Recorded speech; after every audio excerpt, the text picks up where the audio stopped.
way it seems like it was a long time ago, and in another way it doesn't seem like it was that long ago. We were sitting here.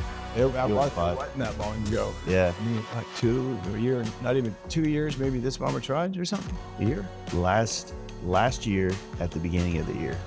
And then I came back for full tilt that year. Yeah. Yeah. Yeah, things have started to get rolling again. And as far as the motorcycle roll goes, I mean, you know, I know a lot of people never stop, but as far as the outside interest and type of thing, it's kind of cool to see it starting to happen again. With what do you mean, like with which aspect just of people it? Just people building bikes and riding them, you know what I'm saying? Yeah. And I don't know, it's you know, just like how you're coming into it too, the shovel build and stuff like that. It's just it's cool to see, you know, people taking interest, you know. Yeah, I would say that that's literally been kind of a topic of a lot of conversation when I'm doing a podcast with like some of my homies and peers from the performance baggers and in that world. You know, a lot of them are kind of like, man, like they don't understand. Yeah. They understand the custom aspect of it, of like, you know, how there's just like this direct, they can do anything you want. You know what I mean? But at the same time, it's like they're like, oh, well, they want all their bikes to be fast and they want all the bikes to be the same as a performance bagger or an all-out Dyna.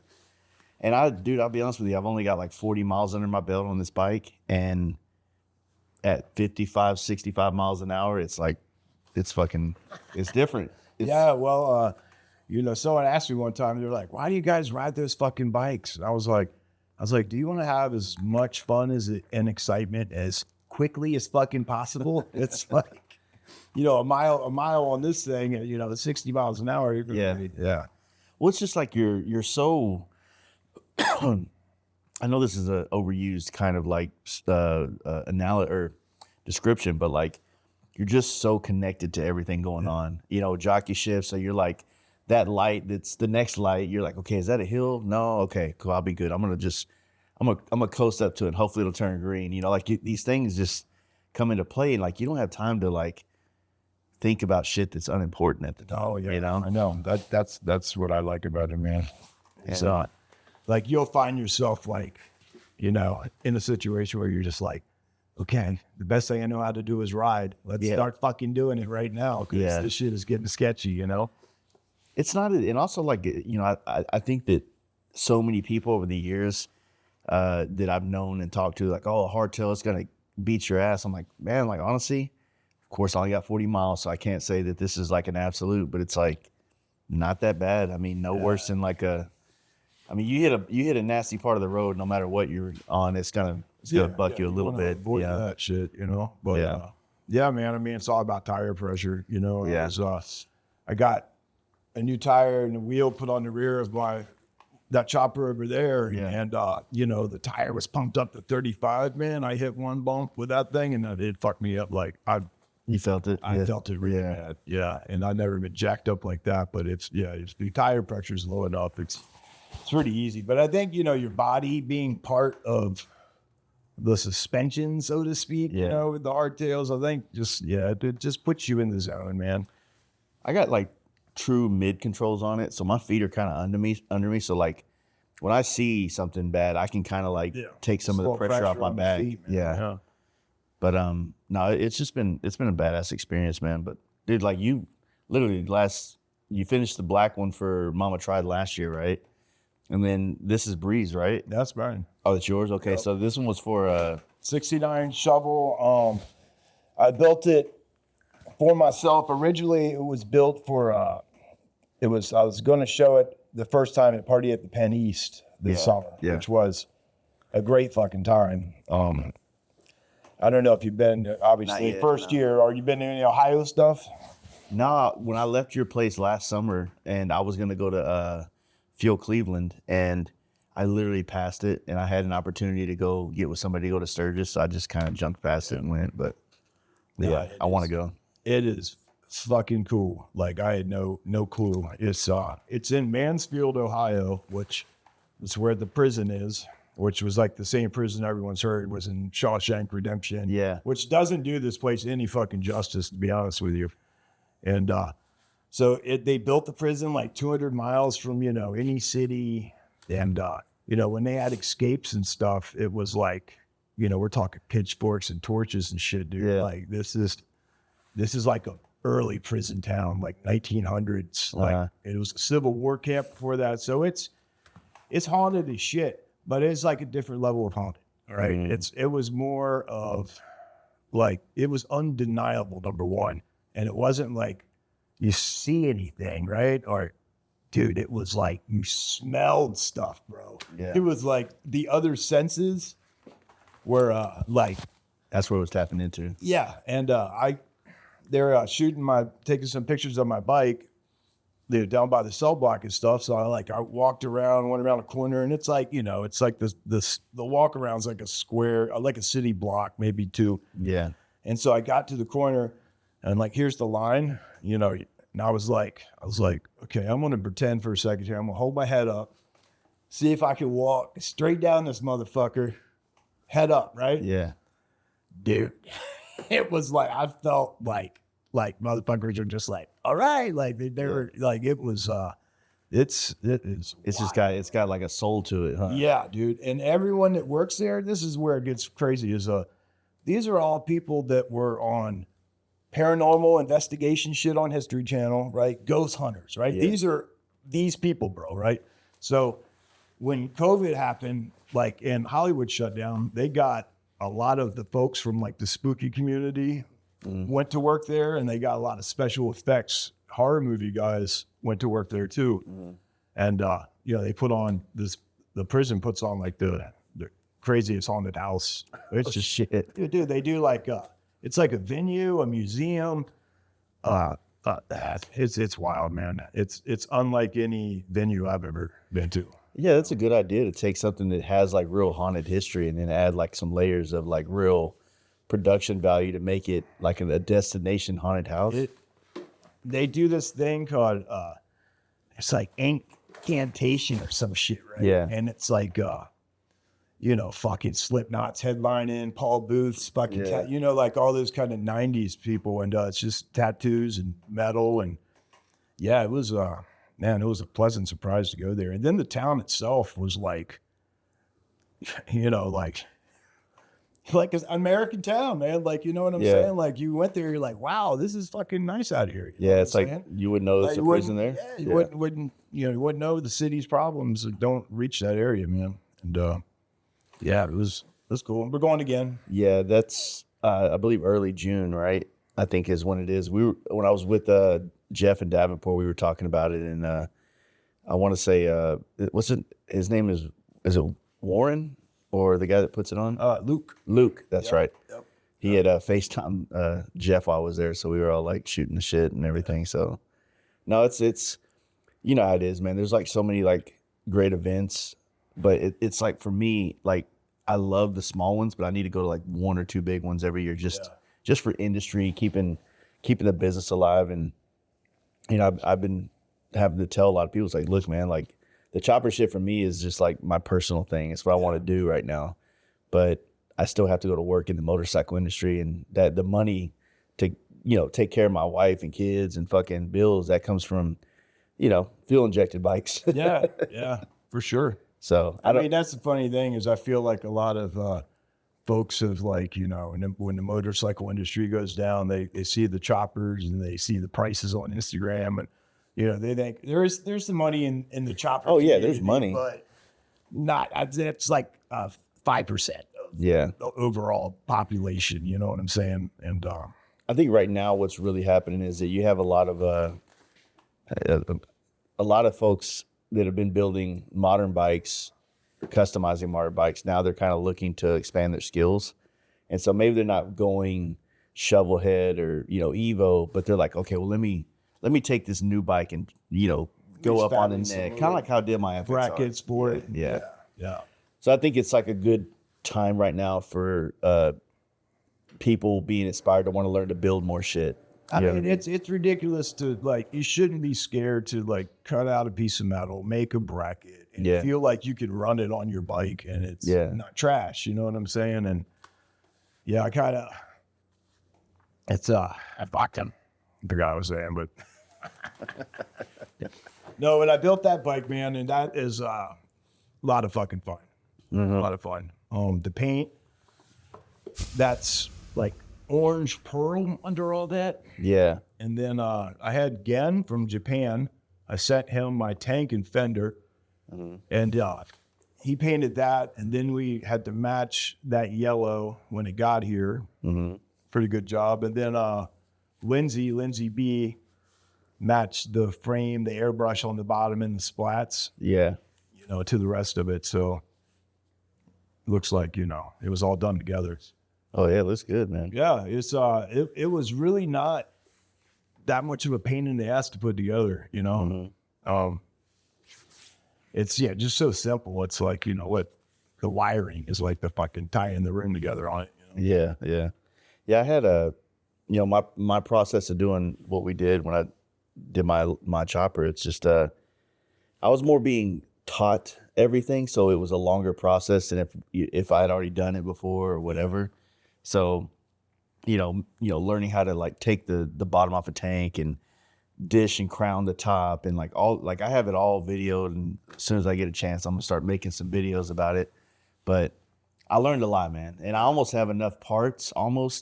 Still have a few key things I need to get to where I can probably build another one.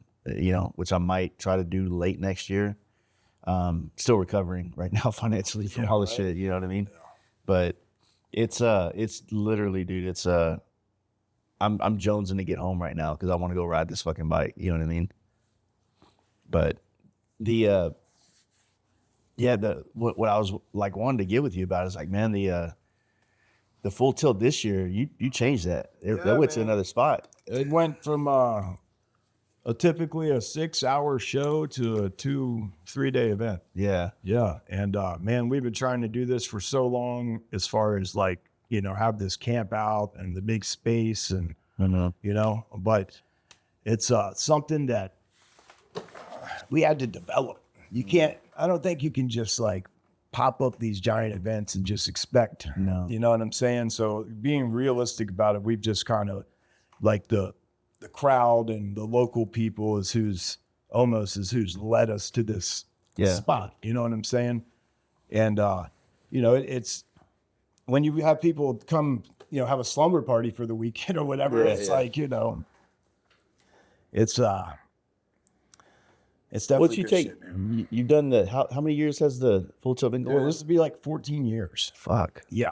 Yeah. And, that's how long it's taken to get everyone together on the same page. And it requires some trust on their behalf to you're going to show them a good time. Yeah. Not just like, turn it into just getting money out of everybody. It's you got to balance that out where, Yeah, but I think it was sick. Like, and I assume the vans were there too, right? So you got the vans out there there's like van campouts close to where I live that I'm trying not to get too involved in that community because I'm like really, I can't afford two hobbies like that. Like, you know what I mean? But it is kind of sick. And I like blending them together.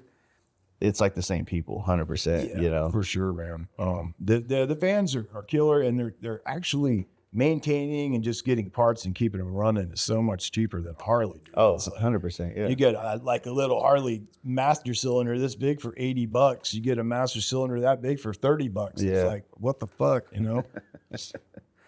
Yeah, I was actually hoping to drive my van out here, and I did a lot of maintenance on it, and was feeling real confident about it. I was actually stoked about it because then it's like I liked the way my van looks, so I'm going to these badass places, and like I'm gonna pull my camera out, but in my Jeep, I'm like, I'm not taking fucking picture of this damn thing. So it had like this 60 miles an hour. It only happens around 60 to 70. It just has like this shimmy, almost like a misfire, but it's like everything's new. The motor's not new, but like distributor, the whole distributor, cap, rotor, fucking, plugs, wires. So I'm like, it sounded like plugs or something, a plug could be bad, but it is fairly new. You know what I mean? So I did a lot of shit. I changed a couple sensors. It's 90s, right? Yeah, so it's a TBI injection one.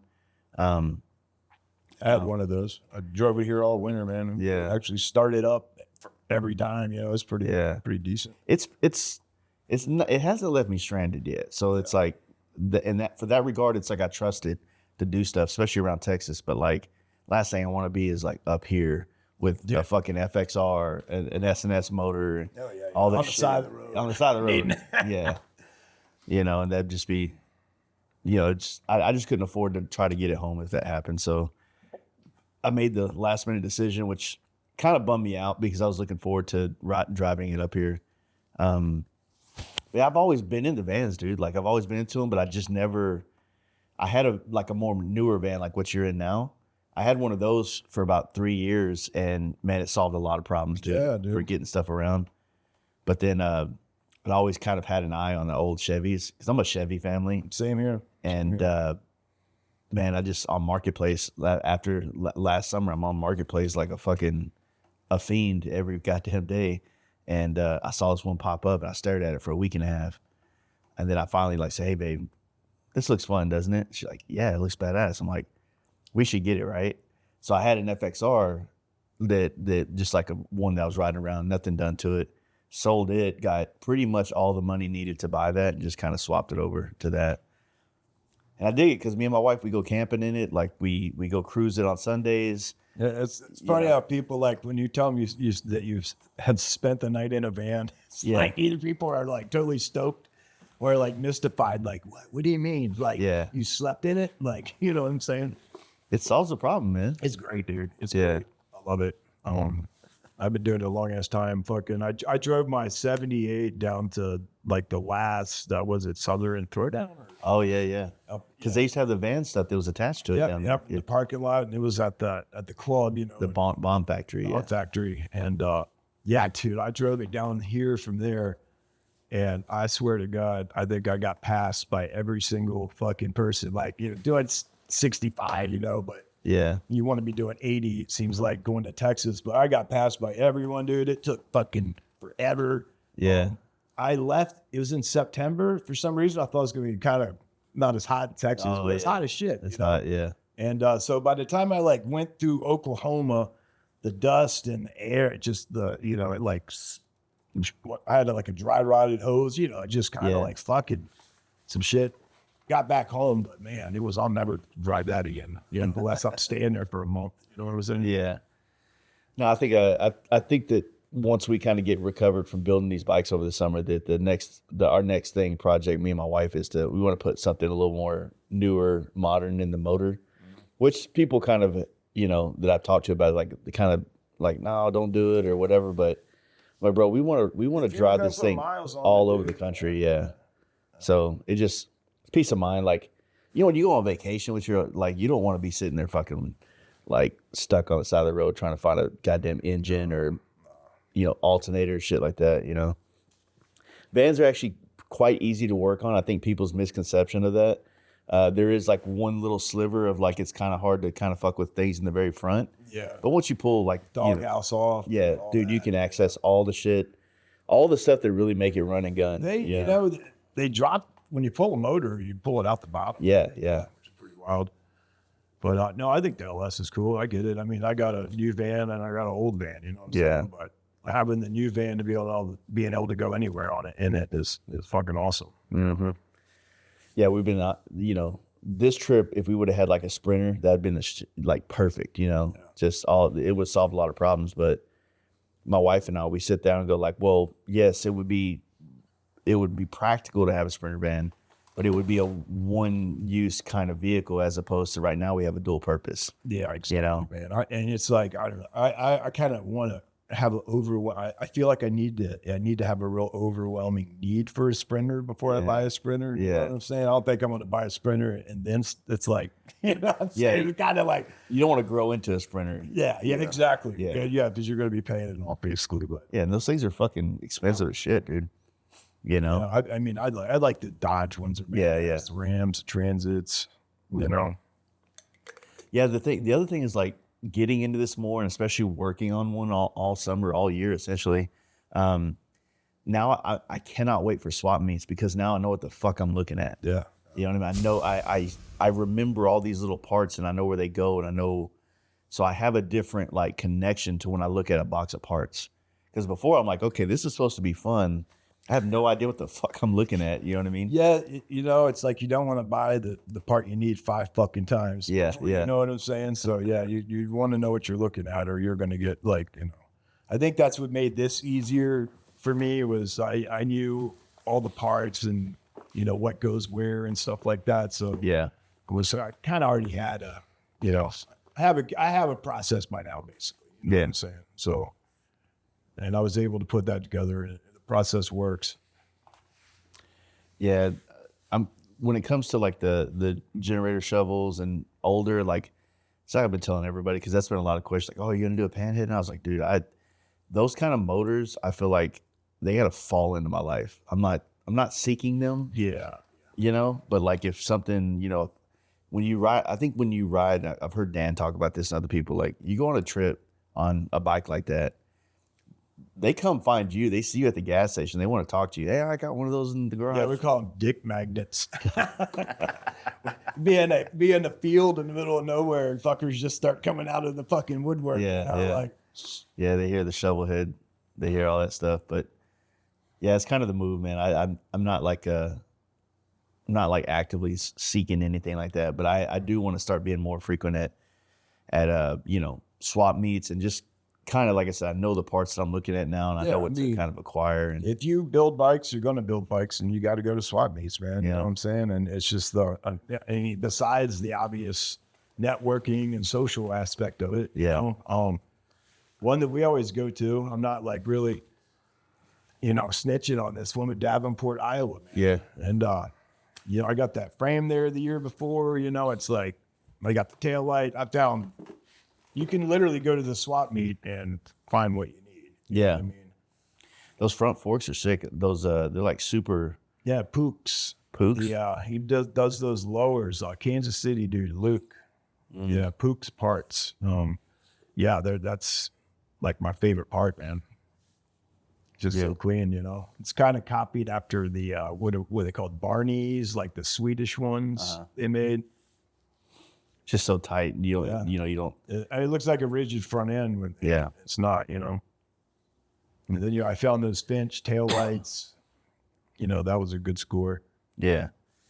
The other one, man, they got the Crazy Frank fender, which that's been wild, right? Oh, dude, can the camera see up here? Yep, I think it can. Yeah. All right. Well, Crazy Frank came to Minnesota last March.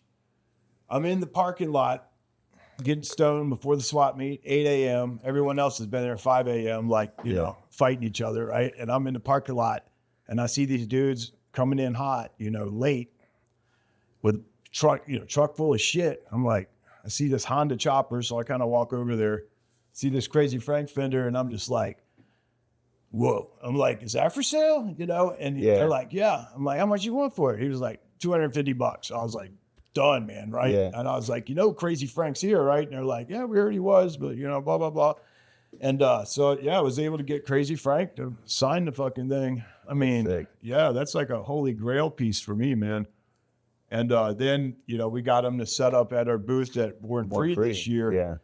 And, you know, Frank is, you know, I mean, everyone knows his name and stuff, but he's a very interesting dude because it's like, you know, I'm mostly familiar with like Southern California culture coming here, but he was there in Southern California, you know what I'm saying? And he was in the industry and in with, you know, like Ness and, you know, all those folks, you know, it's like the same thing. And the craziest thing is like, no one ever stole his design. And I told him, I was like, Frank, you're like the boogeyman of choppers, right? Because every time anyone would see one of those fenders, you know, he'd be like, oh shit, yeah, it's Crazy Frank, you know, that's, you know, he's in prison, he's getting out soon. And anytime anyone was like, oh, I'm going to make my own, we're like, don't ever make your own Crazy Frank fender. You know what I'm saying? We're like, yeah. And the dude is such a legend. And, you know, most of the stories I can't really talk about. Yeah. But the interesting aspect of it is, you know, him being out of Southern California, and it's like if you looked, he was putting out like all the same level. The catalogs, like just the stuff that he put out was amazing. You know, How's his his enthusiasm now that he's out for the culture, the bike, industry, things like that? You're not speaking for him, but like just from your, hanging out with him over the summer and stuff like that. Nah, man. I don't know. I do know that a lot of people know Crazy Frank from like his his one side, but like, yeah, it's like just what he's done with motorcycles and choppers. It's like it's fucking it's amazing, and hope more people kind of get to see it. You know what I'm saying? Yeah, yeah, yeah. So he was basically Southern California, but now he came here when he got out, right? No, or was he's he still out there? He's still out there. Oh, he's still out there. Okay. Yeah. Southern California, and he he was a. Yeah. That's not. Yeah, it's always hard to kind of navigate those. Crazy Frank is right though. I'm glad to get to know him. You know what I'm saying? He's not that scary. You know what I'm saying? Yeah. Yeah, that's always cool to have a reputation that's scarier than you. Well, I asked him though. I was like, how did you get these people to not copy your shit? Because out here in Southern California, it seems like one person puts out a part and someone gets it, made cheaper and this and that, and it seems to be really cutthroat. And he's like, all right, it's a real good copyright and protect your guys, Yeah. Well, shit, back in the day, I mean, even like just my back in the day, dude, patents and copyright shit was like, dudes would design a part, they'd have 100 parts, not even like cool ones. They're just so quick to get patents just so that they wouldn't get copied. And, China fucking kills that now. But it's kind of crazy how that shit all kind of transpires over the years, as far as like, somebody comes out with this and then next there's 14 more just like it. And I mean, it's like, what do you? Why does it got to be like that? That's the only thing that like that I don't get is like, why has it got to be so cutthroat like that? You know what I'm saying? There's just not enough money in it, I guess. You know what I'm saying? Yeah, there's really, I mean, that's the nail on the head right there. This industry, there's not that much money to go around and distribute the wealth in a way that you could have that many people really doing well. So it's like there are ways to crack the code and get out there, but there is ways to like sustain a good life in this, right? Yeah. But like the old saying, it's like you're going to be a millionaire in this industry, you got to start with 2. Yeah, you know what I'm saying? Yeah. I mean, it's like, you just got to be cool with where it caps off at. And, for me, it's like it's as much about being able to live this life on a daily basis, as it is anything, and that's what's What's also like I think we're the same in this regard, that like we live modestly, like I'm pretty simple. Like we don't have like $1,200 truck payments, fucking $5,000 mortgages and all that stuff. It's kind of like I want to live as cheap as I can so I can go and do things and be a part of things. Yeah, I mean, it's like, traveling, man, that's where it's at, dude. And you're not gonna, I mean, I just went out to San Diego and landed. We went to Ocean Beach. You been to Ocean Beach? Yeah. Oceanside or Ocean Beach? Ocean Beach. Okay, no, Ocean Beach. Wait. What's the one, the ghetto by the sea? I think it's Ocean Beach. All right. Okay, could be that. Yeah. I got a graffiti piece right here, but man, this was fucking wild, bro. Yeah. It was like, I don't know if you want to go down there at night. In some parts of it. Okay, that's definitely on Ocean Beach. Dude, it was like, this was like the surfers there look homeless, 100%. Yeah. You know what I'm saying? And it was like kind of like surfer street people, like a mixture of that. Yeah. And, it was very clean. It was spotless, as a matter of fact. You know what I'm saying? It was like they must have some deal going that, as long as you pick up all your trash. Yeah, you can stay. You can stay, But yeah, it's went to the dog beach there, right? This is gonna sound funny, but I fucking follow these like 10 chihuahuas that surf. Yeah. And fucking Ocean Beach, and that's where they are. And I went out and tried to stalk them out, Couldn't find them. My one buddy found them a couple of weeks ago, but it was like, dude, the dogs out there at the Ocean Beach dog beach were like on a whole nother level, dude. Like it was like a society. Like proper dogs. Yeah. It was good to see, man, you know. But it was, California kind of always inspires, you know what I'm saying? Just because a lot of cool shit there. But, Oh, yeah. Yeah. San Diego's different, though. It was mainly a military area. Mm-hmm. And I guess World War II, that's where people shipped out of, right? Like, I believe so. I mean, it's still got like a lot of vets. yeah. I mean, you got, was it Coronado Beach, I think, right there, or something like that, or Island? That's just literally like, I have a good buddy that just retired from the Navy there. And every time I'd come out, he'd take me to like the cafes and the different stuff on the island. And it's pretty gnarly, man. Like seeing those fucking huge ships and just everything involved. Battleships and shit. Yeah. Yeah, dude. Yeah. It's like all the battleships I ever see are like in the Gulf and they're like just the. Yeah, I see like, a parked one in Yeah, North it's Carolina parked. that's a museum, Yeah. Yeah, there's some shit out there. Decommissioned.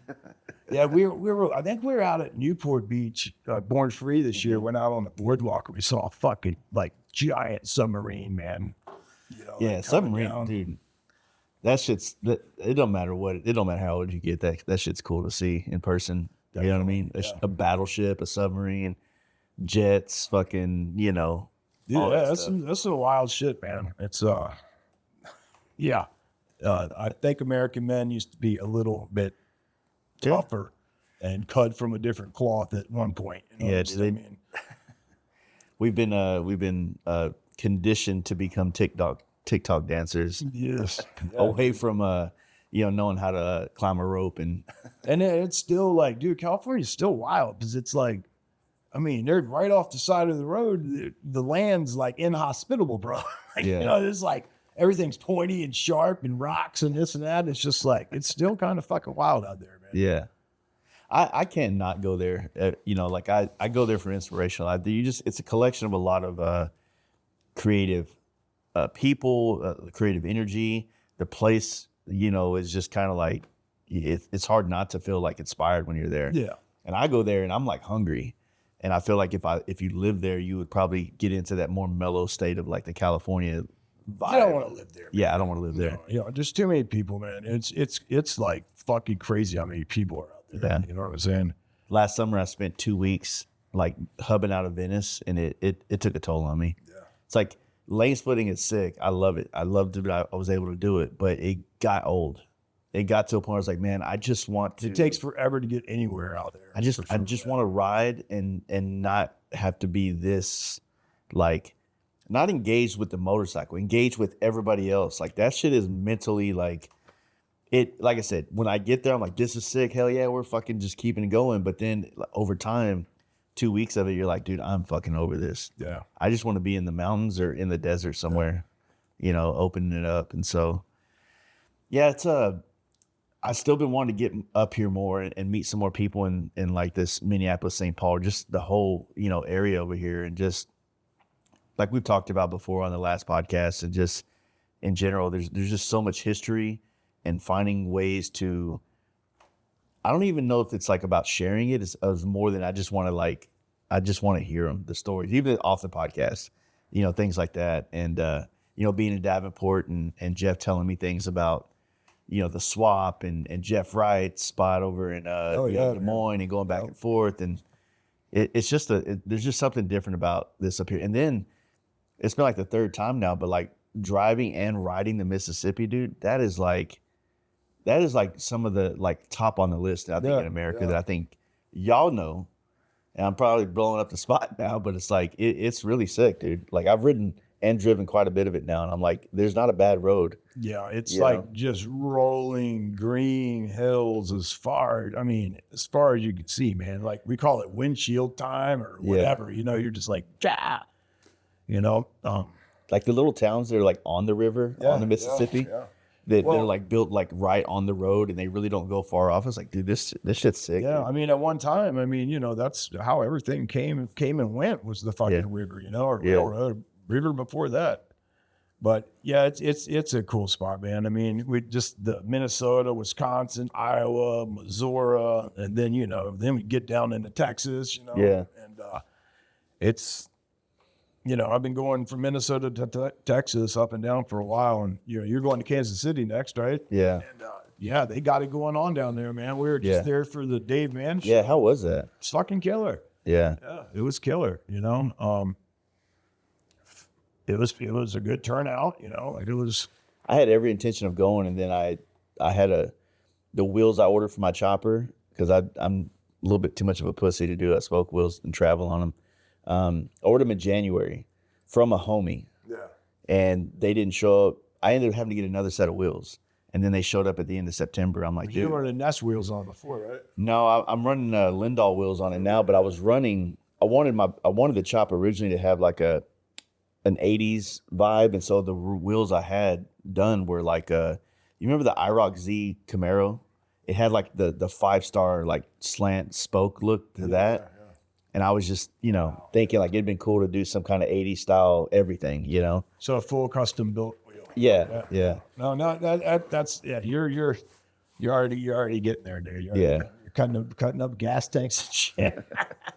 But so the goal was like I was gonna, I had every intention of riding one of my bikes up to Kansas City, experience that, because I love that fucking town, dude. I haven't spent any time there.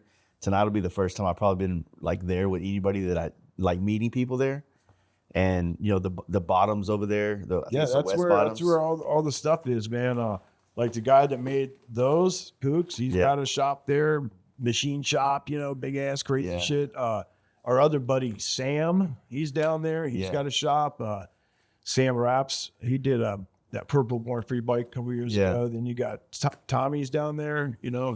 He helped bring the Dave Mann show there, and those they got it going on, man. Yeah, they're little younger cats, but they're doing it right. And they've been around, like they've come up with us. I remember when they were like 20 years old with a clapped out Sportster type shit. Now it's really cool to see the younger cats actually come up and then like do it not even better, but add their thing to it. Push it just that much further, Because I mean, dude, Pooks' bike, like I can't even tell you how his clutch setup, right? You see the chain right there? It's just that, all right? And it's a fucking it's a motorcycle chain, and this is how you do your clutch. Oh, okay. So you don't even there's no pedals, no nothing. And then his brake on the other side is like literally goes right up the frame, like by this at the top of the head. So if you were looking at this bike, you'd be like, it doesn't have brakes. And that's wild, No,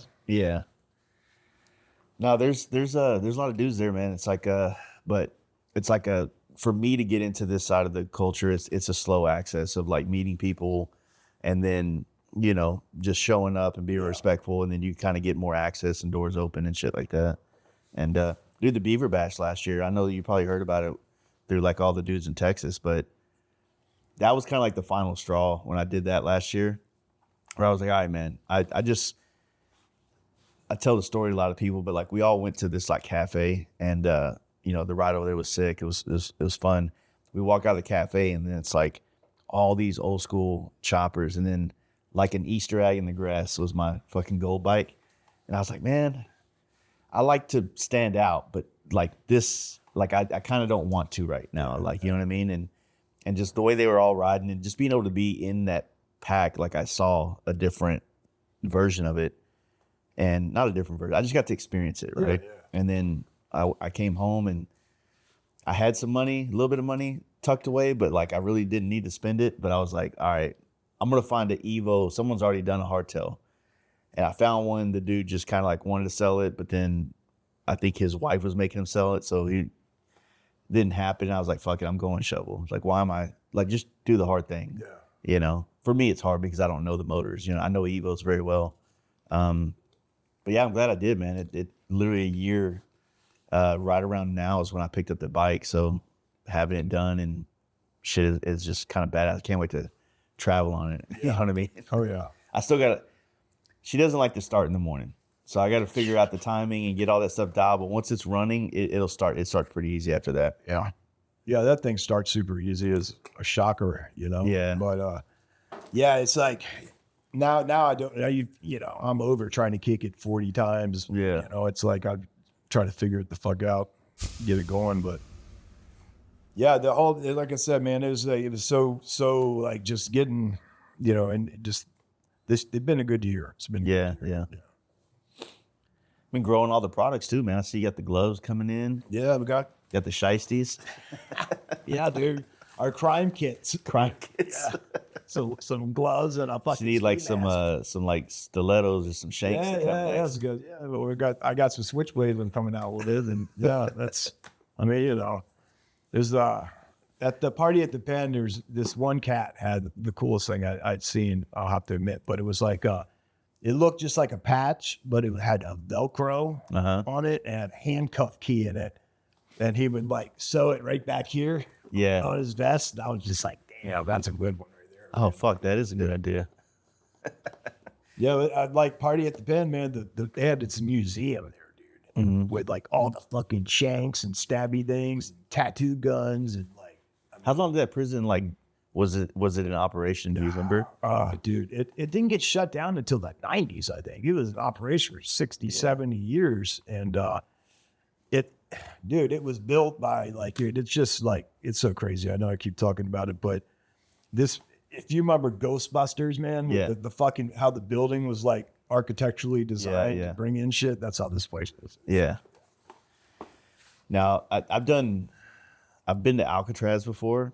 That would probably be the pinnacle of like wild shit to have like a party at the pen at Alcatraz. Yeah. I mean, you had to have a boat to take all the shit. Yeah, but that would be next level shit. I mean, that would be, yeah. Yeah. But it seems like from what I'm hearing is that it's done so well in Idaho that the prison museum people reached out to the Shaw saying, said, y'all need to have this. It's a good thing. Yeah. It kind of happened like that. But I know that I think it took a couple of years to get this spot. Yeah. And, everybody was like, everyone got along so well that, I think it's going to be a yearly thing now, but, man, that was cool. And like you said, Alcatraz, like I haven't done the tour. I've seen it and stuff, but kind of just like, I've been spending all my life trying to stay out of prison. And then like, I'm like, oh, wow, now we can go to a prison museum and just go check it out. Yeah. Like, this is a way better way to do it. Like, Yeah. A tourist.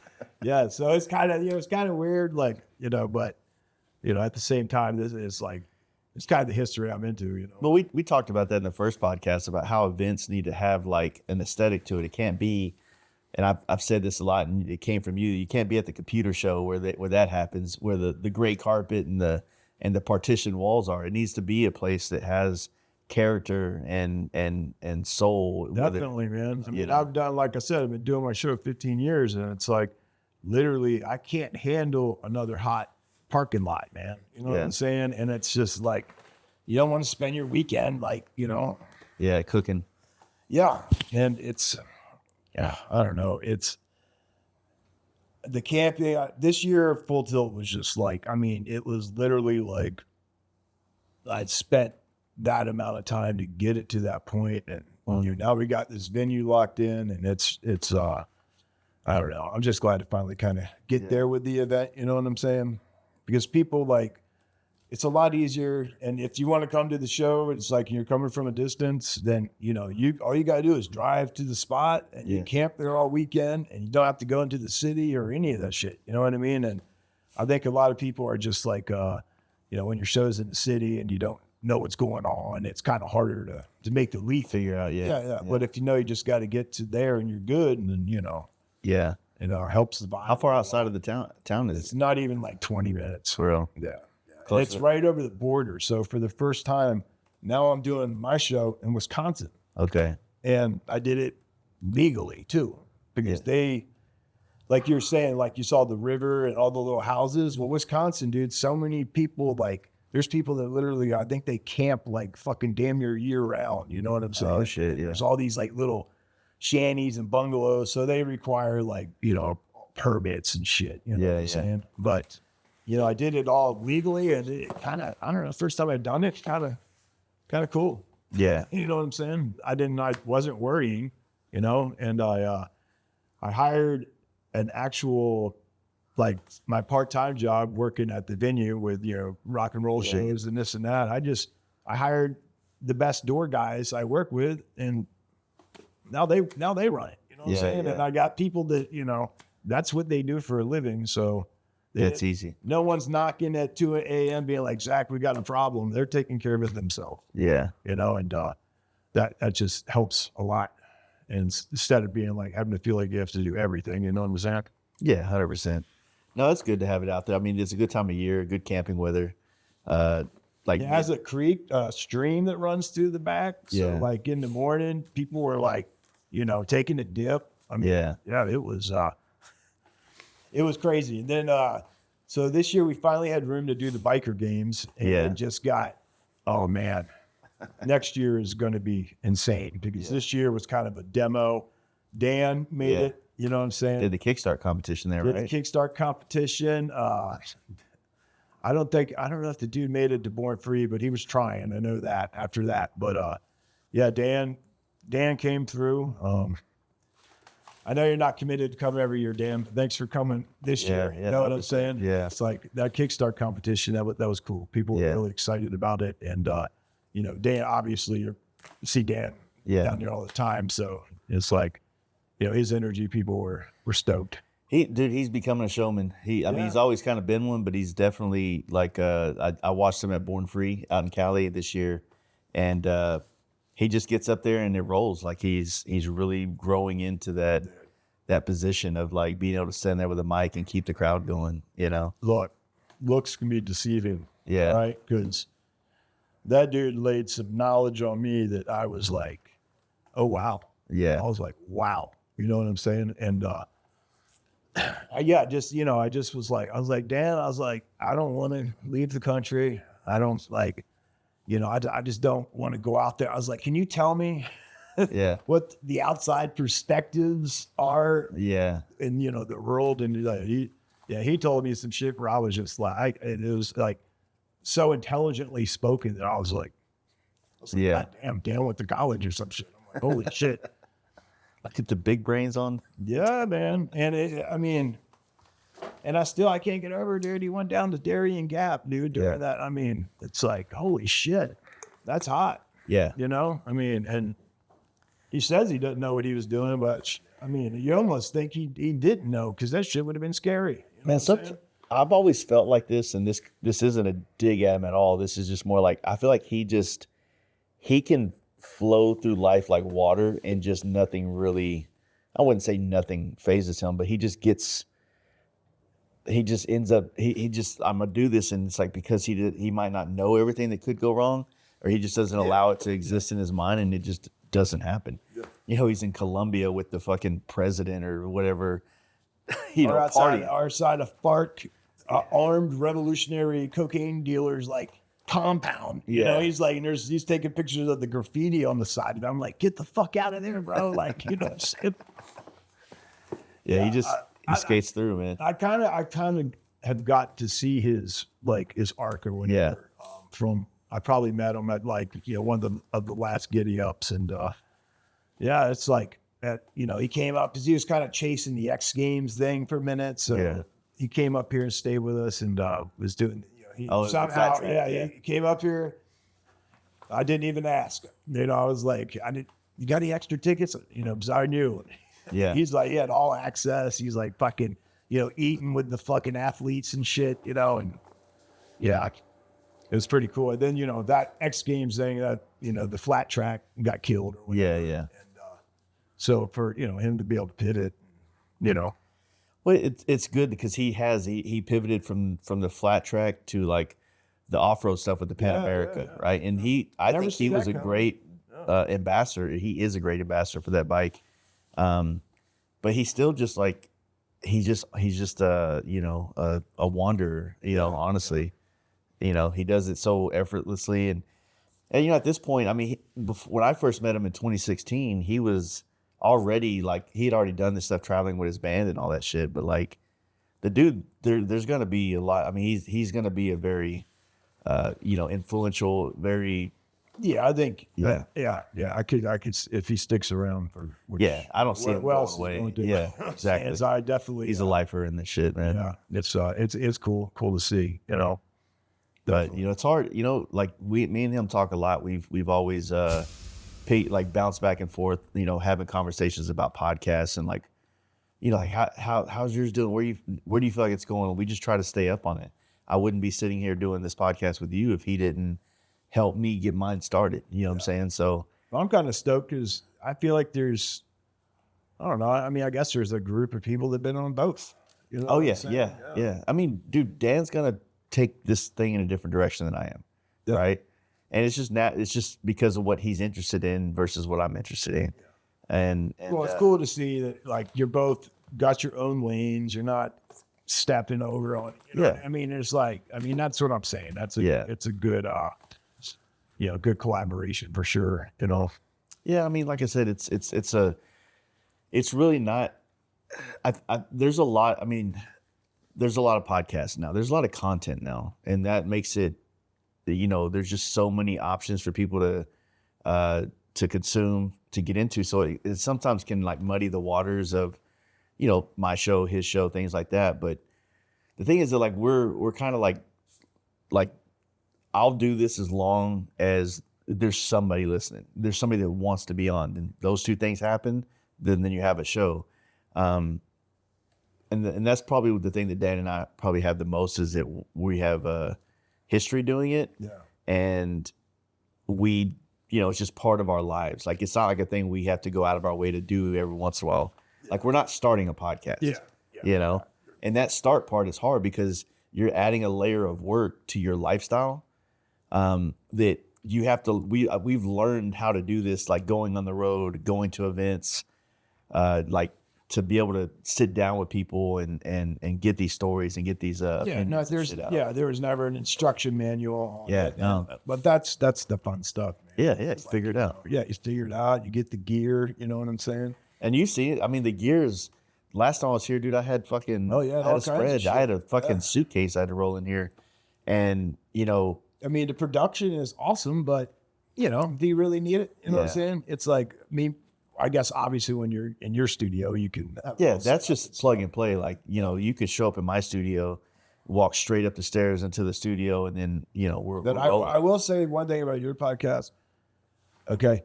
It's very listenable. You have you got to have your sounds dialed in and voice. And it's like, where you're listening to on your phone, it's like, you can't hear anything. And then it's like screaming and like, it's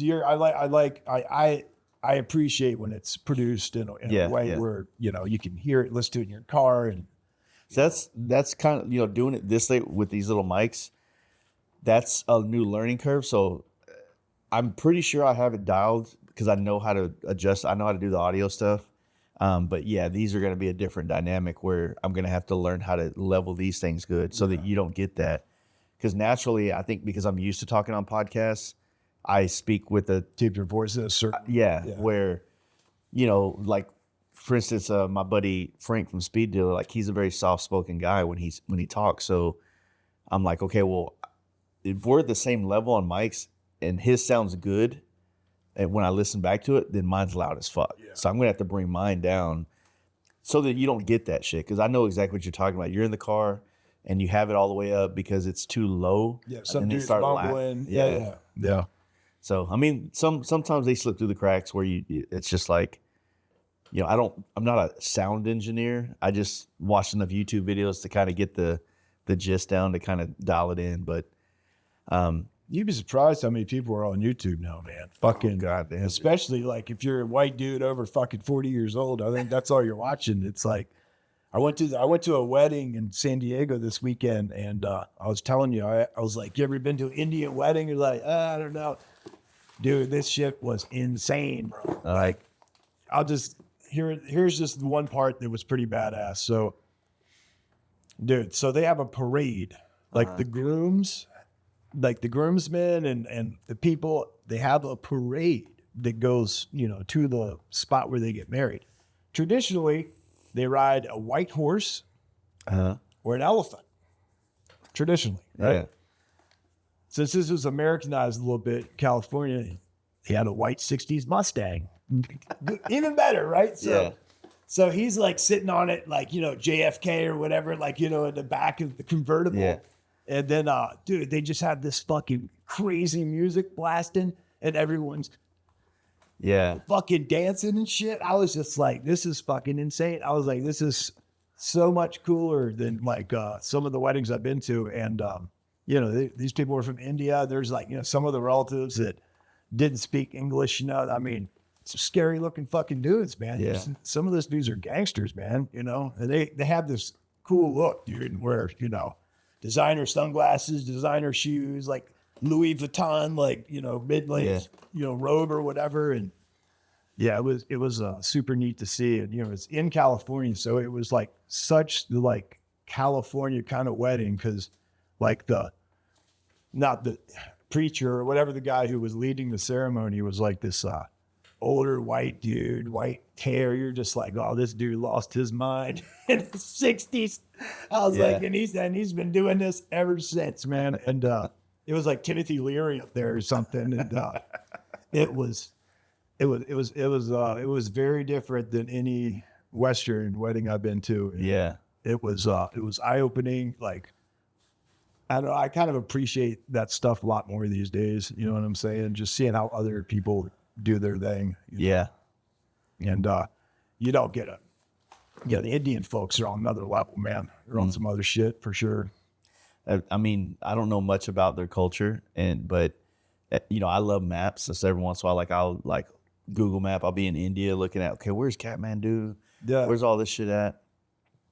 And then when you zoom in on those cities and you just see it's like this, it's so fucking many people, so much shit. It's like, dude, like it's insane. Like some of that stuff that I've just looked at on maps that are crazy. I couldn't imagine being there. Originally, the wedding was going to be there, and if the wedding was in India, I think we would have been way over our Elephants. fucking heads, bro. Yeah, you know, we would have been like trying to survive. Yeah, you know. Yeah, that's like the whole the Hangover series, like the movie. The second one, I think they were in like what do they say? Bangkok's got them. Yeah. Oh yeah, Thailand has them now. Yeah, but you know, YouTube is like pretty much predominantly like the motorcycle side of things. It is a lot of older men, white men, whatever you want to say. And it does kind of suck because I was literally talking to some Harley corporate people about this. I'm like, you put essentially all of your marketing energy into YouTube, which is where you get the most return on investment, but it's also your biggest hater, right? Yeah. Where everything you do is like wrong because a lot of the dudes that are hating on it are the dudes that are like, you know, in their 50s, maybe early 60s. They're like, Harley lost her way, blah, blah, blah. And it's like, I keep telling everybody all the time, like, I don't know about you, but like a lot of the bikes that are coming out are the bikes that like my generation wants. Like we want maybe not as much technology as we're getting now, but we want these bikes that perform well and do good. And you have like the Lowrider ST with the fairing and bags, and we dig that shit. Yeah. And that's kind of, we're the next ones, dude. Like there's a Road Glide 3 out there for you. Go ride that shit. You know what I'm saying? Like, what do you want us to do? Like, why can't we have our fucking fun in the sand now? You know what I mean? No doubt. So I don't know. It's just a weird one, man. With the YouTube world, it's like I feel like I said this on the Power Plant podcast earlier this year. It's like, man, I'm trying to do these podcasts. I'm trying to share these stories, and they're there forever. So that, you know, when a young guy or an old guy finds this culture in 5 years or 10 years, they can go back and listen to the 10th year Mama Tried with Warren. Would you say the 13th or 14th or 15th of your thing, and just like this gonna exist there, you know, like think about but it will exist on YouTube. But I was thinking about this the other day, and I was just like we had talked about this before, and I've started doing this, but like real photo albums. Yeah. Because think about, like, I was going through my photos at the airport. I'm like, man, I got 20,000 fucking things on here. Yeah. And like none of it seems important, but it all kind of is. Yeah. And like where it's all gathered right here, which is like, you know, like in the future, I guess they'll just see it by turning it on, and it doesn't seem like a lot of fun, but have you seen that they have those companies now where you can like send in all your photos off your phone and they'll make like a little book, like a little mag book? I mean, it might not be like some high quality production shit, but honestly, I mean, you and I both are magazine connoisseurs, so it's like, to me, I feel like that might be kind of sick. Dude, since I've grown in this world and been collecting books, magazines, and like all the shit, I can't tell you how many people I've hosted at my house and we just sit on the couch. Like, man, you ever seen this book? You ever seen this? Especially other photographers, other people that are in the creative side of this stuff too. And it's like, they walk out the way I walked out of Michael Lichter's house the first time. You know what I mean? Yeah. And to me, it's like, I got inspired that way, so I want to try to inspire people. I know that's yeah, exactly. Yeah, it's weird. I was like, I don't know. Sometimes every time I fly, I get some real some clarity and stuff. You know what I'm saying? And it's just like I mean, it comes down to sharing the joy. Yeah, you know, but sharing the joy. Okay, but the process is not always, you know, happy. Yeah. Okay. Like, okay. So this bike right here, me and my wife built, right? Yeah. And, you know, it was a lot of cursing and, you know, wrenches and this and that. And I'm like, man, what the fuck's going on? I'm like, usually, you know, I'm like, this is like my thing. And then like, you know, once we got done, I realized I was like, yes, this shit's a struggle because the payoff at the end of this is what we do it for. Yeah. That's the reward, and getting there is not easy. You know what I'm saying? 100%. At all. And you know, it's just you know, the process is it's you know, it's difficult, but like the payoff is fucking great, man. You know? Oh, 100%. And that's where it all comes into with all this stuff. You know, those experiences, like they say, everybody's always said the trip with the problems, you know, the breakdowns end up being the fucking, you know, ones you talk about the most. I'm not saying seek out things that are problematic, but you know, just be like open to whatever's going to be and deal with it. You know what I'm saying? Oh yeah, for sure. But no, I think that like when we got conditioned to use our phones to take pictures and post it on Instagram or whatever social platform, it actually worked really well for all of us for a long time. It was a satisfying thing to put out there. And as much as I do kind of blame algorithms for like the way things are socially now, it's also the fact that there's so many more people on it and there's just so much more content. Look, man, you know, when your fucking grandma is hitting you up in the DMs, it's over. Yeah. Okay. You know what I'm saying? When mom is commenting on your photos, it's time to find another area. Cause I mean, obviously, yes, it has got very mainstream. Yeah. You know, all the cultures I feel like that were like kind of, you know, started on that platform 10 years ago or like I do not look to it for inspiration, unfortunately. I don't either. And if anything, I look at it and I'm just like, fuck, you know. Man, honestly, there's still obviously badass people on the platform. It's just hard to find people now. It's hard to find like things that inspire you because the things that people are posting, these little, I guess the new thing is like the skit reels, you know what I mean? Like the husband and wife, they kind of do the things that people are used to. And it's so over, there's so many people doing that now that like, and they're not showing you who you follow unless you go to the tab that says only the people you follow. And I don't fucking remember to do that all the time. But I just open the app like I have for fucking almost, 10 years now. Dude, it's like, it's sometimes I'll go to the you can literally, it's this easy, dude.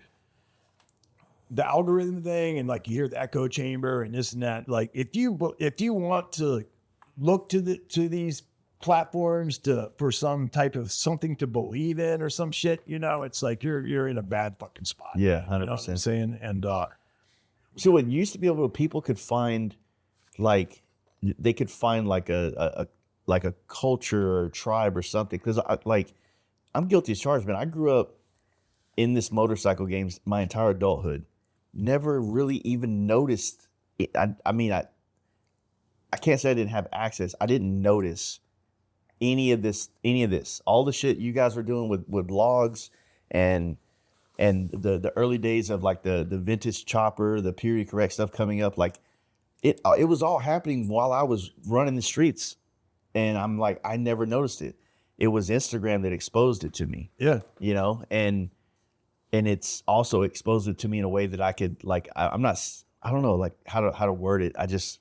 Instagram has shown me a lot of culture that I appreciate now. That's a big part of my life now. You know what I'm saying? Yeah. The Dyna culture before this, you know, all that shit, man. And now it's like, it's just really hard to sift through it and find it. Like you're looking at a couple motorcycle things and then bam, there's the biggest tits you've ever seen in your life. Well, that's all. You Like know? I was gonna, okay. So you go on your random page, right?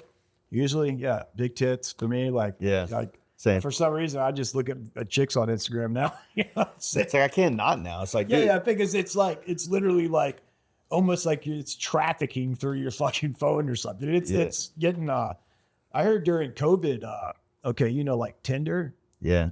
turned into a straight escort site. Like you can go on Tinder, $200, $50, whatever. Like, Oh, fuck. I didn't hear about it. yeah, this is where like all the hoes went to and all the like.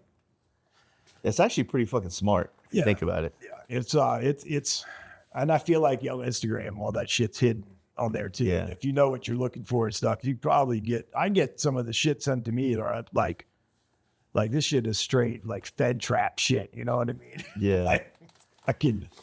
I don't hate the hustle, but I mean, just like looking at, I mean, every day there's like a post where it's like OnlyFans creator cleared $43 million this year. It's like, God damn, dude. Like I'm not hating, but I'm That's just like, one fucking person, yeah, right? That's one person, and then there's thousands of people that hear that story, and then they fucking start an OnlyFans page. You know what I'm saying? It's like, yeah. Well, you hear about the guys that do like OnlyFans farming kind of thing, where it's like one company and you just go and they set stuff up. They photograph you either taking pictures of you naked or you're getting railed or whatever the case is, and then they do everything. They take a percentage of your money, and then you're still making stupid money. And they're doing all the promoting and marketing. All you got to do is go be a hole, basically. You know. yeah. I mean, I'm not mad at it. I'm not hating on it. So I'm if you just go to your saying. page, right, and you're looking at too many tits, and it's all tits, Yeah. there's a chopper right there. Chopper. Just hit 6 choppers. Yeah. Refresh that shit and tell me what the world's looking like then. Yeah. You know what I'm saying? It's like it's back to normal, but yeah, it is. It's very muddied, man. You know, fucking like we were talking last time. I feel like the in real life and word of mouth stuff is like, you know, is happening. You know, more so again, where you know you're going to get so much information off podcasts, and YouTube and shit, but you know, Well, the this shit you hear when you're like right there is fucking always crazy. Yeah. Better shit. Well, I've been kind of pondering this kind of thought process because, like the events, the Born Frees, the Sturgises, the Full Tilts, the Mama Trides Party at the Pins. I wonder how many people want to go experience these things, but they're trying to like get the Yelp review of it. Like they want to get the review of the event to see if it's worth their time. And then I see that happening a lot now to where They're photographing this stuff. Some of this stuff looks staged even. You know what I'm saying? Like it's they're putting, I don't know. Like what were you saying? well, I was saying like, you know, when you're like for the end user that might be wanting to find the kind of things that exist, but they, instead of just going and for an experience and not having expectation in their head, they watch 100 YouTube videos.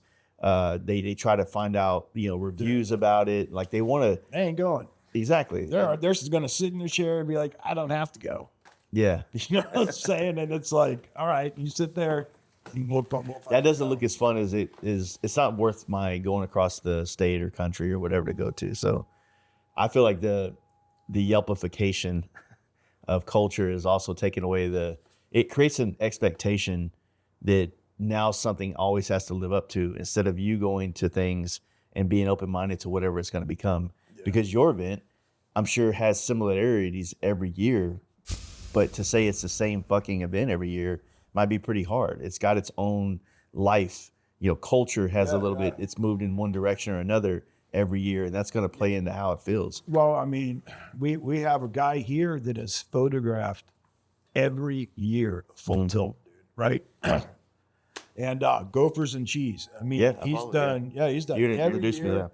You know, I've been trying to like. I'm like, dude, we got to put out a book, dude. That I'm would be like, sick. Come on, you know what I'm saying? And like this dude has documented it, and like I didn't even put it together until like 10 years. I'm like, you realize, you know, what you have, and like the show, it's an annual thing, so it's like, you know, you see all the same people, but it's like it's each year, and then when you look back on it, you're like, then you kind of reflect on what happened that year for that person. Yeah, yeah. And I'm just so happy that like we have the guy. Yeah, you got to document. That's why I really want to put it in a physical book, you know. And how's you been fucking thinking about magazines still? Yeah, man. We were talking real heavy about it. No pun intended. When we were at your house last summer, you know, and I owe the world a book that I went to make last summer, and man, I tell you what, like I got the reason I haven't like pursued it is because of these bike builds. And I feel like the further I've gotten away from that experience, the more I could reflect on the experience all summer being on the road and all the things I experienced. And I have great photos. Like I'm really happy with what I captured. I have enough to put together something, but I think I don't want it to just be photos. I want there to be some word in there that kind of ties everything together. That might take a little time to get the words together. So there's an app called InDesign on Adobe, and I'm learning that app kind of slowly here and there. And so I'm working on it. The magazine thing that's like a dream, to have one. We've talked about this all the time, and it's like I want to do it, and the way I want to do it, I think could be the way that magazines get back to being what they are, you know, where you feel like you want to know what's going on in this. I think I have an angle to give somebody something they might have already seen, but they haven't seen it like this, and they haven't heard this. And that takes a lot of intention, like a lot of seeking. Yes. Like it's not like, hey, Zach, it's not rando. I like the shots. Have Gophers and Cheese shoot that shit real quick. You need to be able to see what dude's going to do before he's seeing what he's going to and meet there. You know what I mean? I want to go and, you know, the thing is I could do it with the podcast. I want to go and have spent at your house and gone on the town and shoot more than just the bike. Yeah, I get you. You know what I mean? I get you. Yeah. That way there's so much. Dude. Yeah. Because the point is, like, a magazine is 2 parts. It's photos and words. And the words got to inspire and the photos got to inspire. You know what I mean? So you have to have both. And sometimes it's like, yeah, they want to know what frame it is. They want to know this, but that story gets kind of repetitive. But the why you built this bike and a little bit of the backstory or whatever, you know, maybe it's a bike that, you know, you got that frame from an old L Forestero or some shit like that, you know? Yeah. So that's kind of what I want to do. That's cool shit for sure. And I want boobs in it. Yeah, I hear you, man. I hear you. It's got to be, you know. It's got to be 1X at least. At least one. At least one. But yeah, eventually, I mean, you know, but I don't know, man, like the bike building stuff and getting into fabrication has kind of been like a big one too. And it's just kind of, it sucks, man, because I have a lot of dreams about a lot of cool shit, and it's like I don't have a lot of time. Yeah, it's wild. It's like, that's why I always say, you know, people ask me how I do in this business. I'm like, give me another 100 years, man, I'll be a fucking millionaire. I'll figure it out. Yeah, I'm saying, I'm like, yeah, and you know, you kind of have to pick and choose, you know, what you want to do, and you know, I got some projects I'm thinking of too, you know, and but you know, I don't know, it's got to, you know, the demand has to kind of be there. Yeah. You know what I mean? And to do it, you know what I'm saying? I mean, at this stage of the game, you know what I'm saying?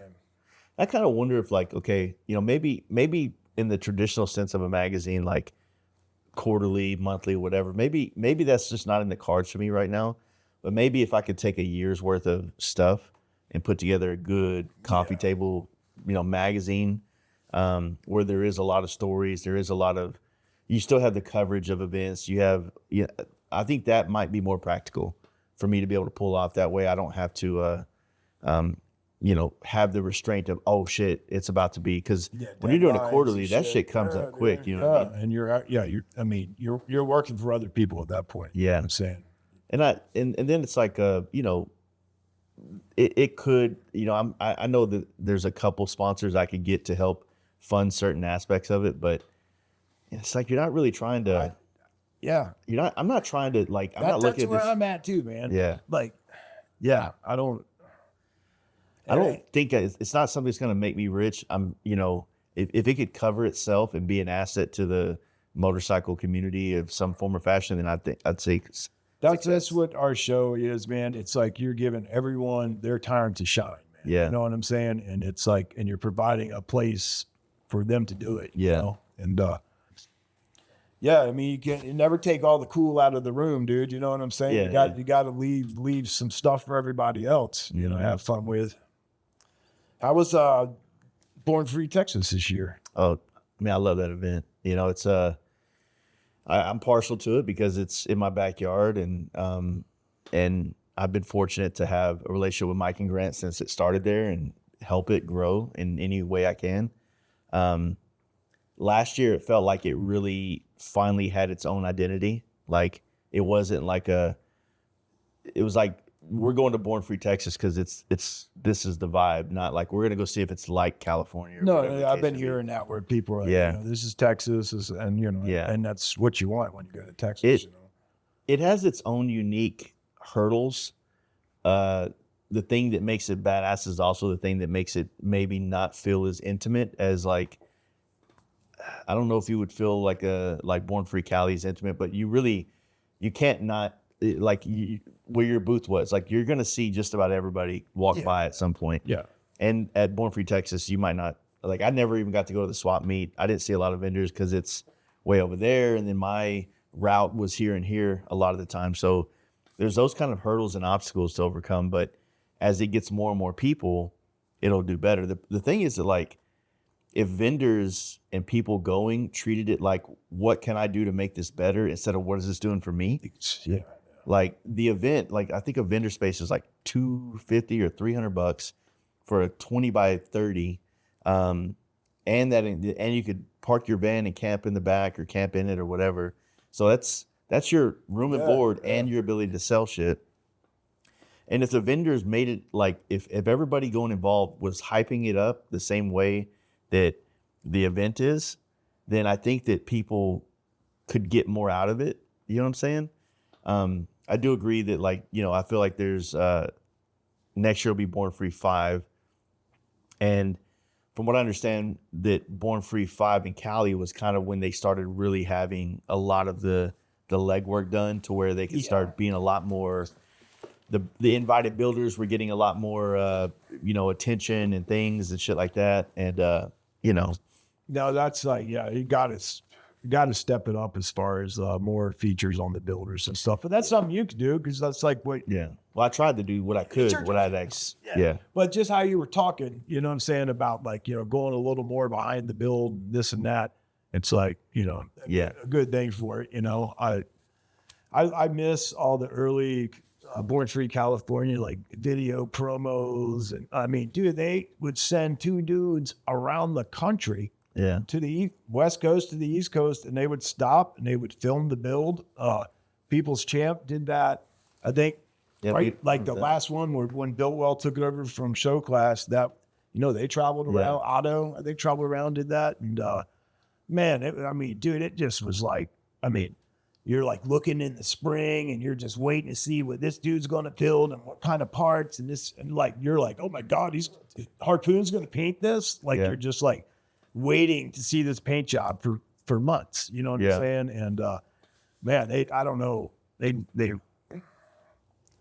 it was cool. You know what I'm saying? Yeah. And I really feel like I would be like, I wouldn't want to build a bike for a big show like that. You know what I'm saying? Right now, until like, there just needs to be, I don't know, not necessarily promotion, but just a little more shine, more light on the dudes built the bikes, because they're killing themselves for this shit. Yeah. And sometimes they set up and they don't even sell a shirt because no one even knows, you know what I mean?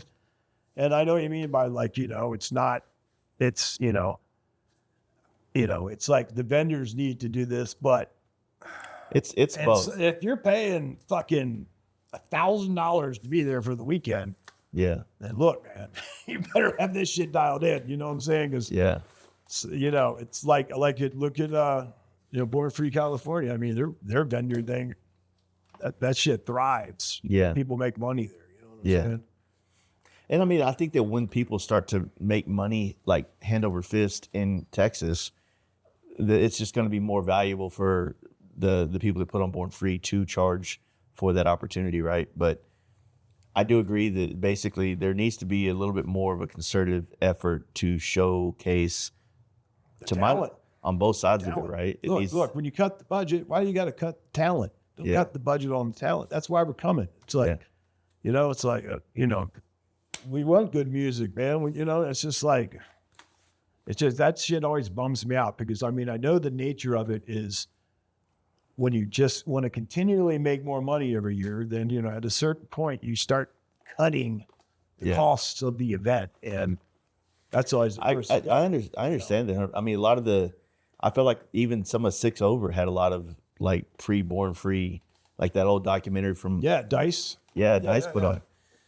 And I mean, I think that, whether it's like, I'm just now starting to get to know Kerry from Choppers Mag, whatever he can do. Like there needs to be more content that's not from the builders or from that side of the camp.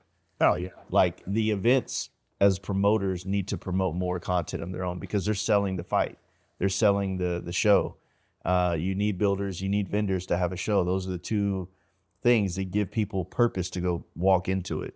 And other, music, things like that all help as well. But if you go to a bike show and there's no bikes, then it's just Look, I went to a bike show this summer. I had to go check it out, and it looked like a porta potty exhibition. like you don't have to line up 100 shitters side by side, in the center of the fucking area or something, just because it looks convenient or whatever. And I had my dude with me, and he's like, "Where's the bikes?" I'm like, there are none. Like, this is a bike show and there's no bikes being shown. There's like one old shovelhead sitting there or something. And I think right now for like in the terms of a bike show, I have a good friend that's putting on shows, Taylor from Shifter Crew, but to expand on what I know he's doing, where he's trying to take it, I just feel like there's a lot of, it's such an afterthought for a lot of people that are putting on shows where they're not thinking about the fact of how much time, money, and effort it took for some dude to build a bike. And dude, I maxed out a credit card to finish my bike. Look, like you get out there and you just want to get some kind of, it's like, I don't care about the trophy, but it's like more so now we want to feel like if you invited a builder to something. Even if you gave him $2,000 for fucking gas money and this, that, and the other, anything, dude, because it's like if you guys were athletes, you'd be getting paid. You know what I'm saying? But hey, same level, same big show, same fucking sponsors sometimes. You know what I'm saying? But a lot of that's changing too. I don't know if you've seen how all the skate brands shit are fucking, being sold. You know what I'm saying? Like to discount stores, there's some really wild shuffling of major California brands and surf and skate culture that Quicksilver's going out of business. What the fuck's up with that? You know what I'm saying? I heard about that. I can't remember if it was stuff I was watching on YouTube. Cause I watch a lot of skate stuff on YouTube about old skaters and shit like that, or older skaters. It's like they're kind of passing off the culture. I think we were doing it in the surf world too. I think. Yeah. No, it's people are, I guess, I even heard a pro skater right now, has to have a part-time job, straight up. Oh. Yeah, because there's not even enough contests with purses and stuff like that. So I guess that are skate videos still no, they're not really. It's Instagram banger clips is what pays. And there's a whole crew of skaters and surfers that aren't even necessarily in the culture. They're but they do some crazy shit on Instagram and, Do they go back to, it's a whole different type of skater though.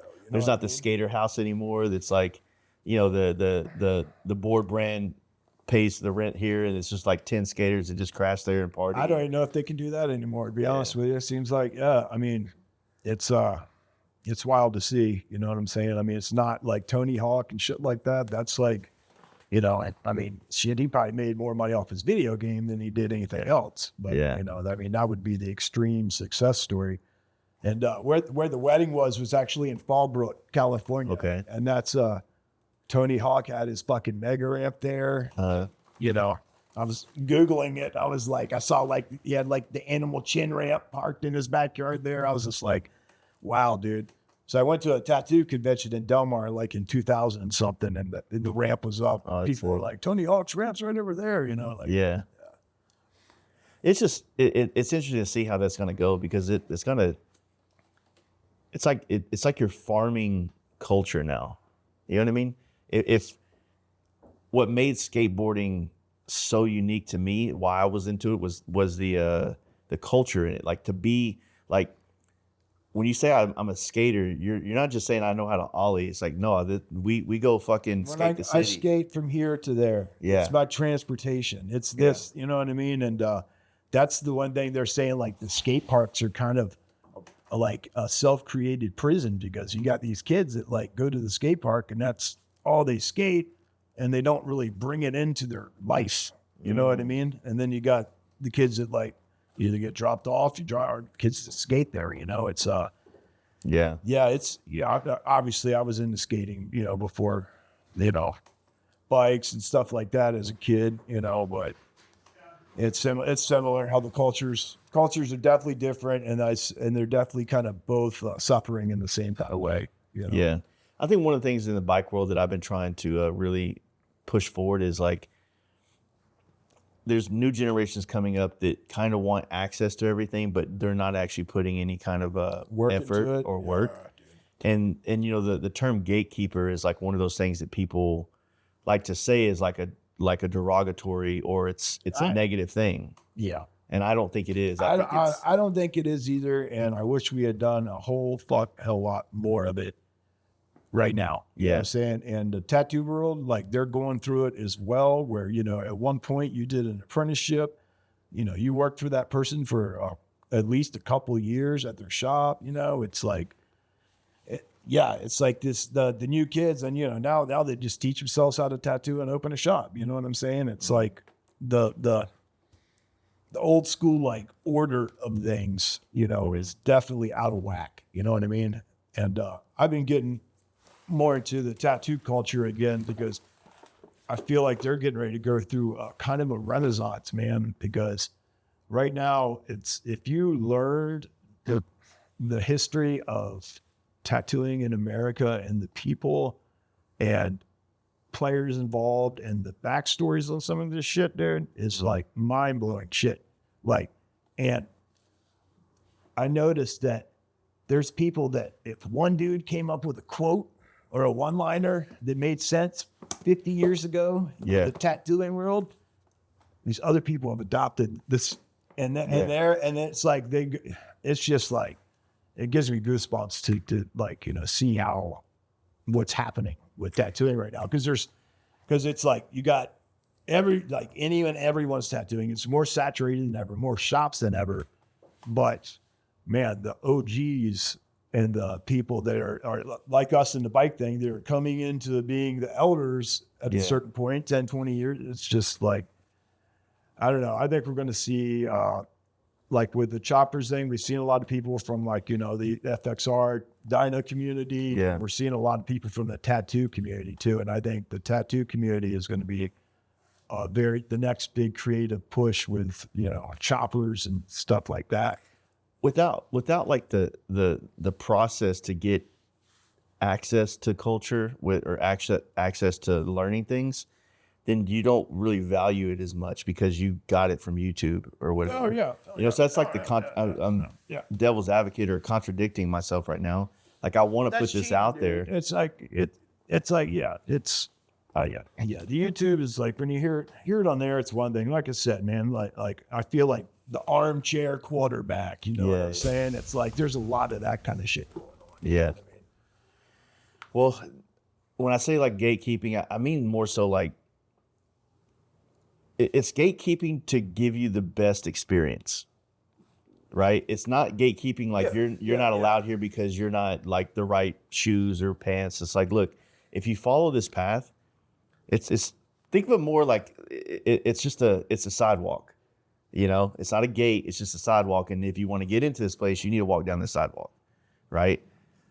The gate is literally there to protect like the culture. The culture. Yeah. You know, it's and you know, obviously there's nobody has control over that. Everybody can decide, like, if the world decides tomorrow that vintage shoppers is like exactly what is the next wave, and every big wheel bagger or performance bagger guy goes out and buys up all the pan heads and all this and makes everything even more expensive than it already is. It's just what's happening. Yeah. Totally. Then, you know, we can't do shit about it. But the thing is that, like, when you're embedded in culture, you don't really have to preach about it. It's just like, you know, and if you go online, like, I want to tell you guys kind of what I'm doing now.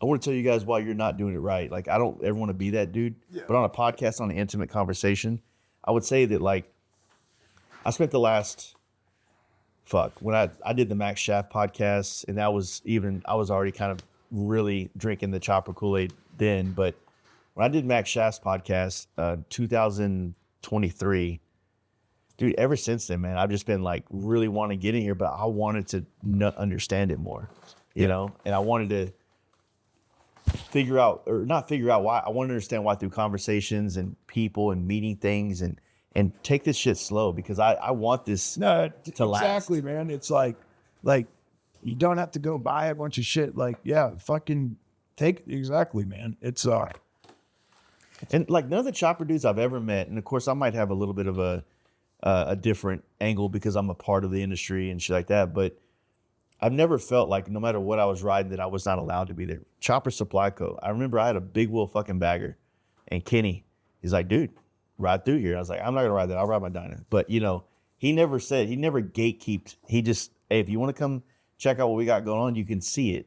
Yeah, he was definitely ahead of his time. Yeah. With that. I mean, Jesus, you know, like 2 years later, Board Free comes to Texas and stuff, and no, Chopper Supply Co. I mean, we stopped there, you know, a bunch of times. It was, you know, the gatekeeping thing. It's like, yeah, you hear all the younger people complain about it, and like, you know, but it's like you're saying, it's just like, don't just run in here and pick and grab and run out. You know what I'm saying? It's like, well, I think sometimes people think money solves or entitles people to something, right? And that's the opposite. That is literally the opposite of what a lot of subcultures, countercultures, fringe cultures, things are about. It's the opposite of the way the world works. Yeah. And, you know what I mean? Oh yeah. So you go, you know, money's going to get you a lot in life in other areas, but it's not going to get, you know, you can have all the money in the world and spend all the money on the bikes, and there's guys, I'll take it. You know what I mean? But there's always going to be an access where it's like, hey man, like, I don't know if you're really going to want to be in this spot.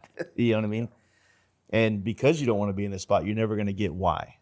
You know, I've taken dudes across the country with me that I'm like, hey man, this is a good dude. He's a homie. He's letting us stay at his house. He's like, oh, I'm just going to get a hotel. And like, there's something that happens in that time at that dude's house on your back patio, meeting Bobby Good Times and hanging out with him, that a hotel would have completely never allowed me to have. Look, you know? Look, it's called highs mentality, okay? Mm-hmm. Highs mentality. This, before the internet and shit like this, look, it's about being in the zone, dude. You know what I'm saying? Being like, you know, in the mix. In the mix. Yeah. Like, fuck. It's hard to fucking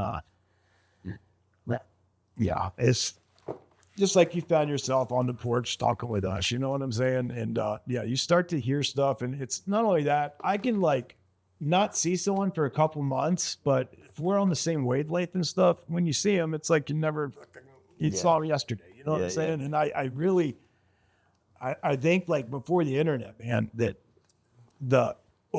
there was like kind of like a vibe, so to speak, you know what I mean? And like, you might watch MTV and just see one dude in the background with a shirt on, you know what I mean? And it's like, social distortion or whatever, you know, and then you're like, who's that? And then Yeah. you start like going down the rabbit hole with that and stuff, you know. But that's how I like to find stuff, man. I like to find it myself, you know. That's like was swapping Talk about with the stuff. like music and records and things like Yeah, that. I don't want to buy it off Instagram, dude. I don't Yeah. want to buy a motorcycle part from some other dude who found it, who's charging me to find it. You know Yeah. what I mean? And it's like so much more satisfying when you're able to connect the dots and come up with Yeah. what you need, you know?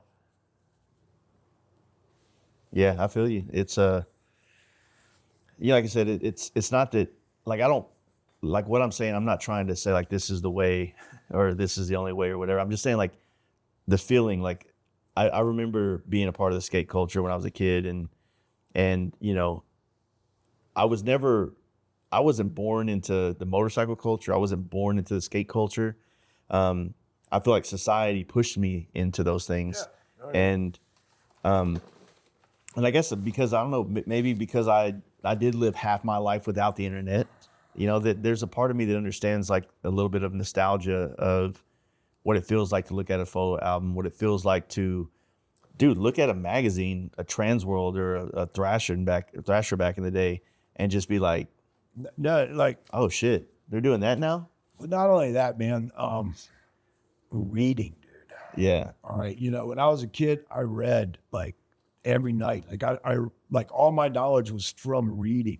And I remember reading books about people's lives and like getting inspired to the point where you're changing your life, right? And like, you know, are making alterations or like, I can do that. Or, you know, and it just like, it's so weird that like, you know, I read a couple words in a book that led me to hitchhike across the country to California. And then I was able to find these people still like based on a book from 50 years ago, but it was just about the culture. The culture is always going to be there and still there.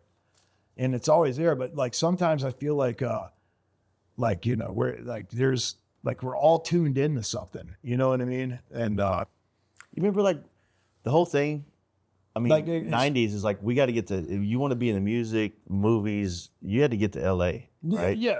And there was a push there where now it's like you can, not saying it's good or bad. I'm just making an You observation. don't have to go to LA anymore. You do not. Thank God. Yeah. You know, because many motherfuckers have died behind that. You Yeah. know, first time I went to California, I had all the California dreaming shit in my head. I mean, people that live there must think it's funny as shit because Yeah, you know, yeah. you go out there and like, how many people do you know have gone out there legitimately thinking that there's a possibility I might be discovered and put in a movie? Yeah. You know what I'm saying? It's like there's people that move out there for that, you know, and the homeless people have definitely gotten the vibe. And like, you know, like when I was like, you know, didn't have an apartment and living like that, like, you know, California was the place, man, you know, like San Francisco, you could, like when I got to California, I looked around, I was like, motherfuckers live outside here, dude. Yeah. You know, like it ain't no thing, you know? Yeah. It's like I had, you know, just some things don't translate to financial success, I think. You know what I'm saying? And it's what I said earlier. It's like I've been like, you know, just with the T-bar guys building choppers or you know, getting away from the STs and into the FXRs and stuff. And like I said, I think it's just like the most important thing is, you know, like having the confidence to make just the smallest part, but to be able to put it on your bike and, you know, and just that, if you can do that one time, then it's going to lead to a lot of other things. Yeah, snowball. And it's like, yeah, this was made in a factory. Yeah, but I'm pretty sure, you know, you can match it up. You know what I'm saying? Yeah. With some other shit. With very simple tools, you know. And it's like, yeah, a grinder, man. Yeah. Okay. And a drill and a vise. You know, I mean, that's like, I think it's about, I have a lot of confidence doing shit that hadn't been done, so to speak. You know what I'm saying? Like I can go and like my light show thing, dude. It's like there's like a national band playing, and I'm like blasting fucking, you know, colors and images and this and that. Like, you know, I had to get over stage fright to be able to do shit like that, dude. You know what I mean? But yeah, I just think there's like, you know, there is like before the internet and shit, there was a just a collective thought process, and people would move from all over and converge in one area and start a movement. You know what I mean? That's that. It happens with everything. Yeah, and I feel like some people, I feel like people do that now with like, they'll start bike nights and things going on, and I think there's a percentage of them that are doing that inherently because they want to bring that culture to their area, and then there's also people I feel like that do that completely because they want to like they see it as a way to get somewhere, be somebody, or a profit. Well, bike night, let me tell you, you're going to get sussed out pretty fucking quick. You know what I'm saying? Because lots of things happen at bike night. You know what I mean? Yeah. It's more trouble than it's worth. I did one year for 10 years, and years more violence at bike night than anything. So good luck with that. You know? Yeah. But like you're saying, look, like I don't give a fuck who you are. If you don't have it going on in your hometown. Mm-hmm. Do you really got it going on? You know what I'm saying? It's like, and it is about like providing, a place and a vibe and a fucking lane for your homies and shit. Yeah. You know what I'm saying? And sometimes if you just say, hey, you got your homies and you start going to, it's not a bike night, but it's, hey, this is where we hang out on Tuesday nights. Yeah. And then it turns into, hey, see if homeboy wants to come out here and ride with us. Well, that's even more fun, man, because it's outside the traditional 50-year-old bike night model, man. Yeah. You know what I'm saying? And I moved my stuff, like I always had it at the dive bars because, I thought people weren't cheap beer, this, that, and that are as soon as I moved it to like more bougie hipster shit, it's like just blew up even further, man.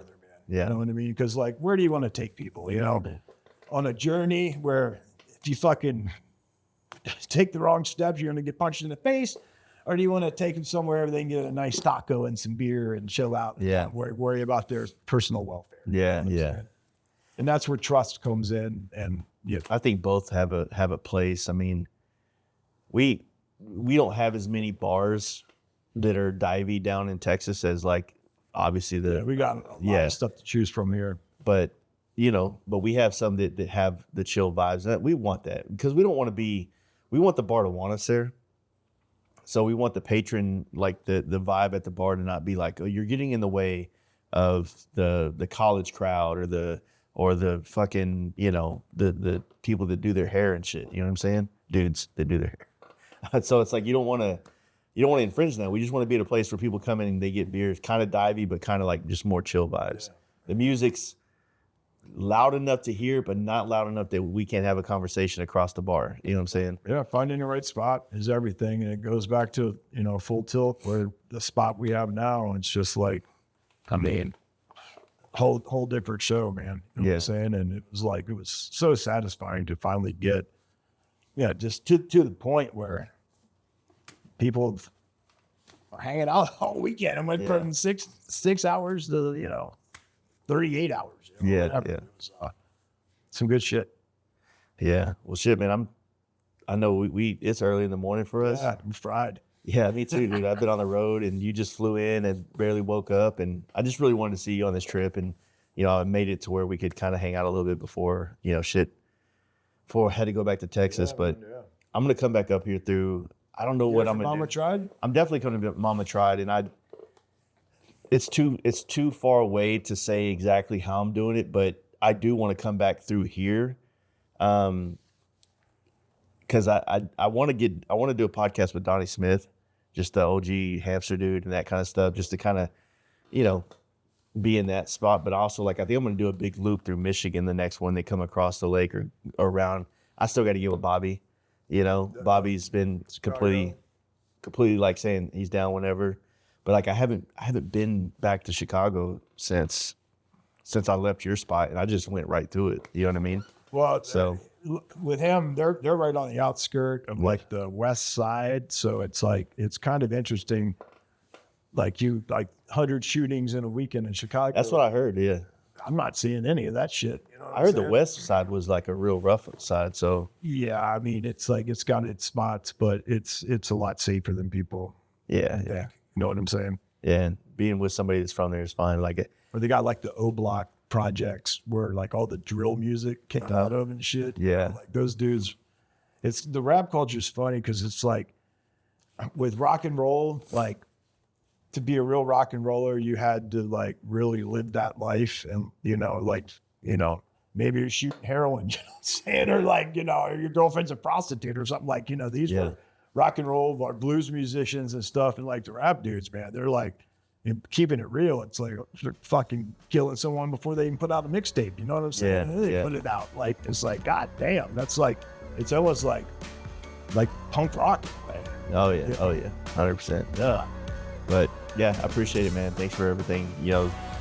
Checking in with me, keeping me educated on a lot of things, and helping me. I mean, you've helped me a lot with just getting certain people on the podcast and stuff. So I really appreciate it. Yeah, dude. 100%. Cool. All right, bud. I'm on that. Yep.